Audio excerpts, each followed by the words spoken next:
All right, so let's talk about something that has suddenly started gaining serious attention, and depending on how this unfolds, it could either turn into one of the biggest taxpayer payouts in recent memory, or just another idea that never quite makes it off the ground.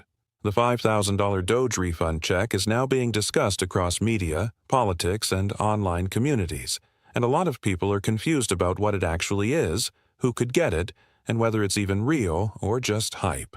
What makes this story interesting is not just the number being thrown around, but the concept behind it. Because this isn't being framed as a traditional stimulus check like we saw during the pandemic. And that distinction is where everything starts to get a little complicated. So first, let's clear up the biggest misconception right away. Many people are calling this a stimulus check, but technically it's not.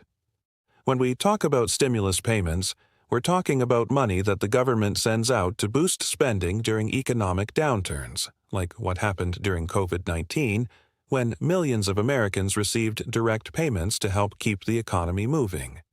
This DOGE refund, however, is being positioned in a completely different way. Instead of being new money created or borrowed, it's being described as a return of savings, money that the government supposedly didn't need to spend in the first place.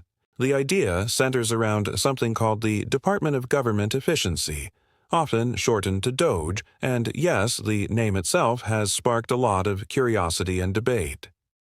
The basic concept is actually pretty simple on paper but extremely complex in execution.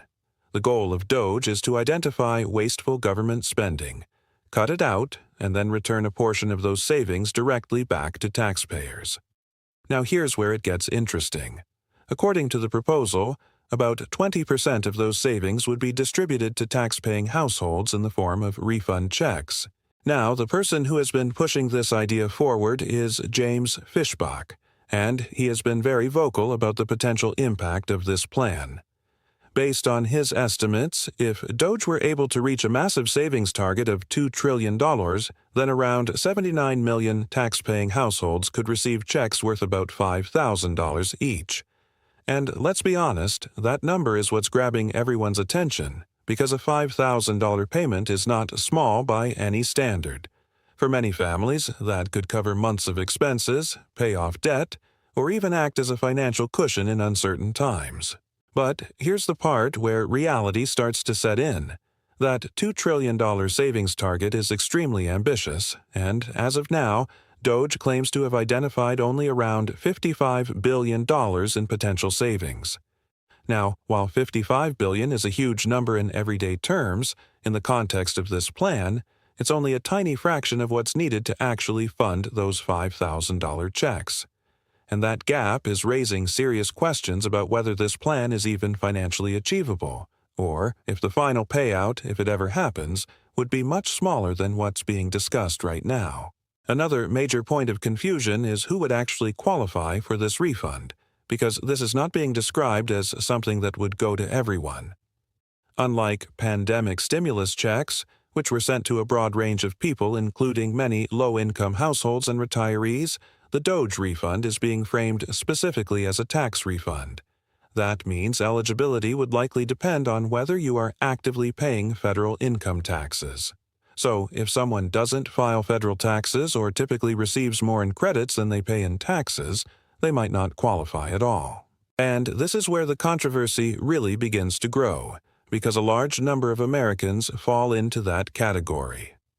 Many retirees who rely mainly on Social Security, as well as lower-income individuals, may not meet the criteria if the plan is implemented as currently described. Some supporters argue that this makes sense because it's technically a refund of taxes paid, so it should go to those who are contributing directly through federal income taxes. But critics are pushing back hard, saying that everyone contributes to the economy in different ways, whether through sales taxes, payroll taxes, or simply by participating in the system, and therefore should not be excluded. Now let's shift to the political side of this, because that's where things get even more interesting. The idea has received support from some high-profile figures, including Donald Trump, who has publicly backed the concept, seeing it as a way to return money to taxpayers while also promoting government efficiency. At the same time, Elon Musk, who is closely associated with the DOGE initiative, has been advocating for reducing wasteful spending and making government operations more streamlined. However, support from influential names doesn't automatically mean smooth approval, because when it comes to turning an idea into actual policy, Congress plays the biggest role, and that's where the resistance starts to show. Mike Johnson has expressed concerns about the plan, pointing out that while giving money back to taxpayers sounds appealing, the priority should be reducing the national debt. And he's not alone in that view. Several other lawmakers have echoed similar concerns, emphasizing that unless there are guaranteed and sustainable savings, promising such large payments could end up being unrealistic or even misleading. And this brings us to a very important question that a lot of people are starting to ask. Is this a serious economic proposal, or is it more of a political idea designed to gain attention and support? Because on one hand, the concept of cutting waste and returning savings to taxpayers is something that many people can agree with in principle. But on the other hand, the scale of savings required to make this work is enormous, and so far, there's no clear roadmap showing how that level of efficiency would actually be achieved. At the same time, there's also the legislative process to consider, which is often slow and unpredictable. Even if a bill supporting the DOGE refund is introduced, it would still need to pass through the House of Representatives and the Senate, both of which involve debates, revisions, and potential opposition. And, as history has shown, many proposals that sound promising at the start never make it all the way through this process. They either get modified to the point where they look completely different or get blocked entirely. Despite all these challenges, James Fishbach has continued to push forward, meeting with lawmakers and making public appearances to build momentum. He has suggested that a formal bill could be introduced soon, although no specific timeline has been confirmed yet. And until that happens, everything surrounding the DOGE refund remains in the proposal stage, meaning nothing has been finalized, approved, or guaranteed. What's really driving the conversation right now is the idea itself, because it taps into a broader frustration that many people feel about government spending. The thought that there could be massive amounts of waste that, if eliminated, could result in direct payments to taxpayers is something that naturally grabs attention. But turning that idea into reality is where things become far more complicated, involving not just financial calculations but also political will, economic priorities, and public support. So, where does that leave us right now?